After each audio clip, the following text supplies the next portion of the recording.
Hello friends, welcome back to our channel. மகாநதியில் upcoming review பார்க்கலாம். விஜய் வந்து போய் பார்க்குறாங்க, வெண்ணிலா மாமா இங்கே எங்கேயாவது இருப்பாரான்னு ஹாஸ்பிட்டல் போய் பார்க்குறப்போ, குமரன் எல்லாம் பார்த்துட்டு என்ன நீங்கள் இங்கே இருக்கீங்கன்னு கேட்குறப்போ சொல்கிறாங்க, இந்த மாதிரி அவரை பார்க்குறதுக்காக தான் வந்தோம், இங்கே அவர் எங்கேயாவது இருப்பான்னு பார்க்குறான்னு வந்தோம் அப்படிங்கிறப்போ, நீங்கள் இது மாதிரி வராதிங்க, ஏதாவது பிரச்சனை வந்துட போது, போலீஸ்லாம் இருக்காங்க, பிடிச்சாங்கன்னா அவ்வளோதான், நாங்கள் கூட இப்போ அவங்களுக்கு அவங்க கவனிச்சு கூட ஏதாவது கிடச்சா நாங்கள் சொல்கிறோம், நீங்கள் வெளில வராதிங்க, நீங்கள் வந்தீங்கன்னா உங்களுக்கு தான் பெரிய பிரச்சனை, அப்புறம் பெரிய சிக்கலாயிருன்னு சொல்லி குமரன் பேசுகிறப்போ, அடுத்து நிவினையும் பார்த்து பேசுகிறாங்க, காவேரிலாம் பார்த்து பேசினான்னு கேட்குறப்போ எல்லாம் கேட்டேன்.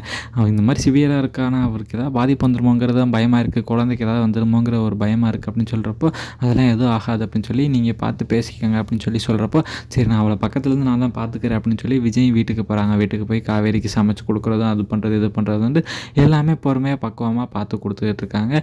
விஜயும் அவங்க வீட்டுக்கு தெரியாமல் தனியாக இந்த போர்ஷனில் இருக்கிறத பார்த்துட்டு அப்படியே ஜாலியாகவும் பேசிக்கிட்டும் காவேரியை பார்த்துக்கிட்டும் அப்படியே ரொமான்டிக்காக அது நல்லபடியாக தான் போயிட்டுருக்கு. சீக்கிரம் அந்த கேஸை முடிங்கப்பா அப்படின்னு சொல்கிற மாதிரி தான் இருக்குது. விஜய்க்கும் எவ்வளோ தான் தலைமறைவாகவே இருக்க முடியும், ஒரு குற்றவாளியாக இருந்தால் கூட பரவாயில்ல, ஒரு நிரபராதியை போயிட்டு இந்த மாதிரி தலைமறைவாக இருக்க வைக்கிறீங்க, அதுதான் பார்க்குறப்ப மனசு கஷ்டமாக இருக்குது. என்ன தான் பண்ணுறது தெரியாமல் போலீஸும் வந்துட்டு ரொம்ப மும்முரமாக தேடிட்டு இருக்காங்க.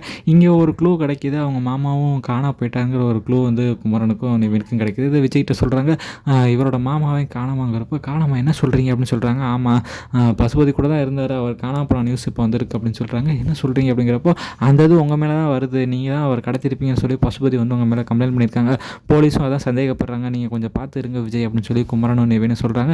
என்னங்க சொல்கிறீங்க, நான் எதுவுமே பண்ணல, இந்த மாதிரி உங்களுக்கு இப்படி நடக்கிறப்போ நீங்கள் வந்து தலைமறைவாக இருக்கீங்க, உங்கள் மேலே தான் சந்தேகம் வரும் அப்படின்னு சொல்கிறாங்க. சீக்கிரத்தை நாங்கள் கண்டுபிடிக்கிறோம் அப்படின்னு சொல்லி குமரன் நிவின் மும்மரமாக தேடிட்டு இருக்காங்க. தேடிட்டு இருக்கப்போ எல்லா விஷயத்தையும் கண்டுபிடிக்கிறாங்க.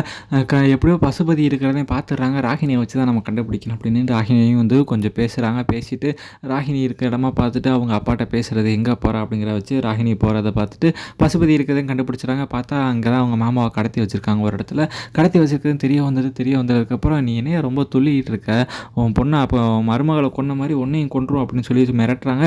இது எல்லாத்தையும் கேட்குறாங்க. நிவினும் குமாரனும் கேட்டுட்டு என்ன சொல்கிறாங்க அப்படின்னு பார்த்துட்டு அவங்க பேசுகிற எல்லாத்தையும் வீடியோ ரெக்கார்ட் எடுக்கிறாங்க. இந்த மாதிரி அடம் பிடிச்சிட்டு விஜய்கிட்ட எல்லா ஒன்றுமே சொல்லிட்டு இருந்தேன்னு வச்சுக்கேன், இப்போ மருமகளை நாங்கள் மாடியிலேருந்து தள்ளி கொன்ன மாதிரி ஒன்று இங்கேயே கழுத்து கொண்டுட்டு அப்படியே புதைச்சிட்டு போயிடுவோம், இந்த கேஸையும் விஜய் மேலே தூக்கி போட்டுரும் அப்படின்னு சொல்லி வந்து ரெண்டு பேருமே பேசிகிட்டு இருக்காங்க. அவரே மிரட்டுறாங்க, என்னங்க நீங்கள் இந்த மாதிரிலாம் பண்ணுறீங்க, விஜய் தம்பி பாவங்க அப்படின்னு சொல்லிட்டு இருக்கப்போ, பாவம் புண்ணியம் பார்த்தோன்னா அப்புறம் உசுர் இருக்காது அப்படின்னு சொல்லி வந்து அவரே மிரட்டுறாங்க. இந்த விஷயம் தெரிய வருது. குமரன் வந்து டென்ஷனாகி அடிக்க போகிறாங்க. ப்ரோ எதுவும் பண்ணிடாதீங்க, இப்போதைக்கு நமக்கு சாட்சி தான் முக்கியம், சண்டை போட்டு நம்மளும் மாட்டிக்கிட்டு சாட்சி எதுவும் போயிடுச்சுன்னா அப்புறம் விஜயை காப்பாற்ற முடியாது அப்படின்னு சொல்லிட்டு வந்து எல்லாத்தையும் வீடியோ எடுத்துகிட்டு அப்படியே குமரன் அப்படியே கிளம்புறாங்க போலீஸ் ஸ்டேஷனுக்கு. எல்லாத்தையும் காமிச்சு வெளில கொண்டு வராங்களா பொறுத்திருந்து பார்க்கலாம். இந்த வீடியோ பிடிச்சிருந்துச்சுன்னா மறக்காமல் லைக் பண்ணி ஷேர் பண்ணி சப்ஸ்கிரைப் பண்ணிடுங்க. Thank you friends.